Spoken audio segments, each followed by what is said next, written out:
Mednarodna humanitarna pomoč. Milijoni ljudi po svetu trpijo zaradi naravnih nesreč, oboroženih spopadov in drugih katastrof. Vse pogosteje čutimo posledice podnebnih sprememb. Svet se spoprijema z večletnimi oboroženimi spopadi in njihovimi posledicami. Največji izziv so dolgotrajne krize, ki zavirajo razvoj in za seboj puščajo množice razseljenih ljudi, ki zapustijo svoj dom v želji po preživetju in bolj dostojnem življenju. Živijo v slabih življenjskih razmerah, brez dostopa do hrane, pitne vode, dostojnega bivališča. Pogosto so tudi brez dostopa do zdravstvene oskrbe in šolanja. Najbolj ranljivi so otroci, ženske, starejši in osebe s posebnimi potrebami.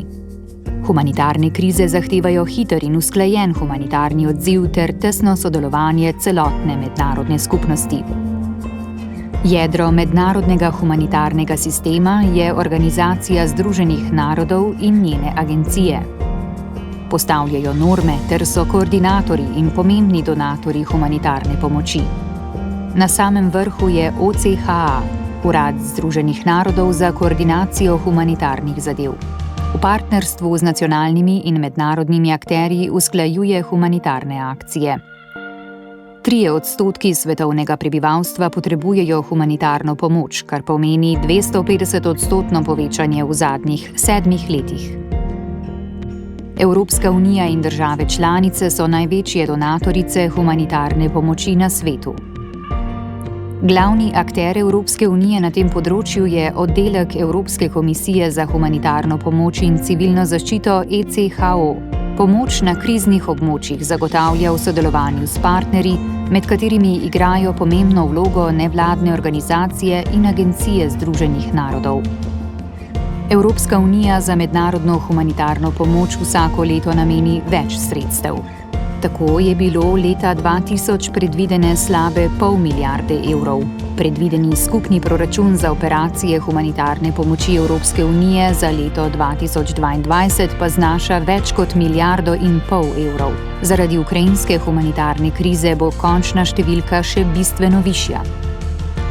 Po vstopu v Evropsko unijo je Slovenija postala država donatorica in v sklopu Ministrstva za zunanje zadeve vzpostavila nacionalni sistem za koordinacijo mednarodnega razvojnega sodelovanja in humanitarne pomoči. Sektor za mednarodno razvojno sodelovanje in humanitarno pomoč v okviru Direktorata za multilateralo in razvojno sodelovanje daje usmeritve za redno in izredno humanitarno pomoč, skrbi za povečevanje sredstev na ravni vlade in usklajuje vse oblike dvostranske humanitarne pomoči med posameznimi vladnimi izvajalci. Usklajuje tudi sodelovanje Slovenije z mednarodnimi humanitarnimi organizacijami in komisijami ter delovnimi skupinami v Združenih narodih in Evropski uniji ter drugih mednarodnih organizacijah in institucijah s področja humanitarne pomoči.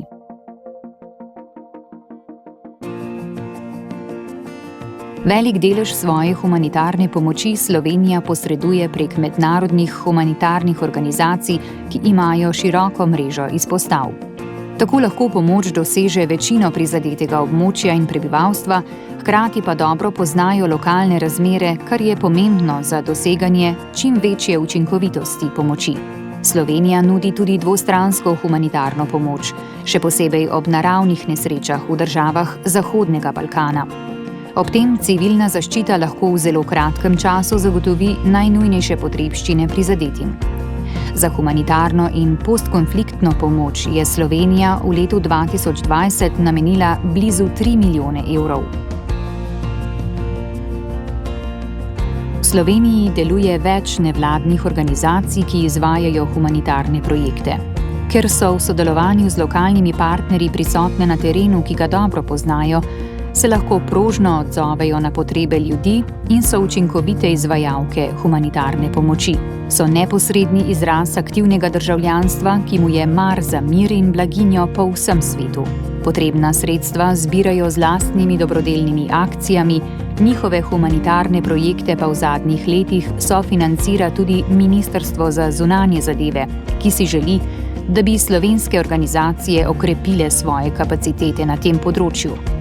V ta namen je podpisalo prvo 3-letno strateško partnerstvo na področju mednarodne humanitarne pomoči Slovensko Karitas, ki bo trajalo do oktobra 2023.